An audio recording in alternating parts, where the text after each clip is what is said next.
ಪ್ರಪಂಚದಲ್ಲಿ ಅತ್ಯಂತ ರಹಸ್ಯಮಯ ಪ್ರದೇಶಗಳು. Number 1, Kailash temple. ಈ ಪುರಾತನ ದೇವಾಲಯವನ್ನು ಕೇವಲ ಒಂದೇ ಕಲ್ಲು ಬಂಡೆಯಿಂದ ಕೆತ್ತಿ ನಿರ್ಮಿಸಲಾಗಿದೆ. ಈ ಟೆಂಪಲ್ ಕ್ರಿಸ್ತಶಕ 756ರಿಂದ 773 ನಡುವೆ ನಿರ್ಮಿಸಲಾಗಿದೆ. ಆ ಕಾಲದಲ್ಲಿ ಭೂಮಿಯ ಮೇಲೆ ಒಂದು ಕಲ್ಲು ಬಂಡೆಯಲ್ಲಿ ದೇವಾಲಯವನ್ನು ಹೇಗೆ ನಿರ್ಮಿಸಿದ್ದಾರೆ ಅನ್ನೋದು ಒಂದು ದೊಡ್ಡ ಆರ್ಕಿಟೆಕ್ಚರ್ ಮಿಸ್ಟರಿ ಆಗಿದೆ. Number 2, area 51. ಏರಿಯಾ 51 ಭೂಮಿಯ ಮೇಲೆ ಅತ್ಯಂತ ರಹಸ್ಯಮಯ ಪ್ರದೇಶಗಳಲ್ಲಿ ಒಂದು. ಈ ಪ್ರದೇಶ ಏಲಿಯನ್ಸ್ ಗಳಿಗೆ ಸಂಬಂಧಿಸಿದೆ ಎಂದು ಕೆಲವರು ಹೇಳ್ತಾರೆ. ಆದರೆ ಈ ರಹಸ್ಯವನ್ನು ಬಹಿರಂಗಪಡಿಸಲು ಹೋದಂತ ಹಲವಾರು ವ್ಯಕ್ತಿಗಳು ಸಾವಿಗೀಡಾಗಿದ್ದಾರೆ.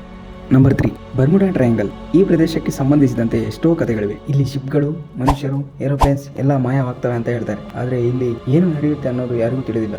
ನಂಬರ್ 4, ಬಂಗಾರ್ ಫಾರ್ಟ್.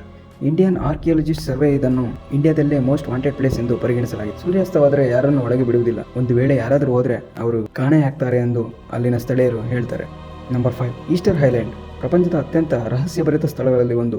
ಈಸ್ಟರ್ ಐಲ್ಯಾಂಡ್ ದ್ವೀಪದಲ್ಲಿ 900ಕ್ಕೂ ಹೆಚ್ಚು ಮೋಯಾ ಎಂಬ ದೊಡ್ಡ ಕಲ್ಲಿನ ಪ್ರತಿಮೆಗಳನ್ನು ನಿರ್ಮಿಸಿದ್ದಾರೆ. ಈ ಕಲ್ಲುಗಳನ್ನು ಹೇಗೆ ಕತ್ತರಿಸಿ ಮೈಲುಗಟ್ಟಲೆ ಸಾಗಿಸಿದ್ದಾರೆ ಮತ್ತು ಏಕೆ ನಿರ್ಮಿಸಿದರು ಎನ್ನುವುದು ಯಾರಿಗೂ ಸಹ ತಿಳಿದಿಲ್ಲ. ಈ ವಿಡಿಯೋ ಇಷ್ಟ ಆದರೆ ಲೈಕ್ ಮಾಡಿ, ಶೇರ್ ಮಾಡಿ ಮತ್ತು ಸಬ್ಸ್ಕ್ರೈಬ್ ಮಾಡಿ. ಧನ್ಯವಾದ.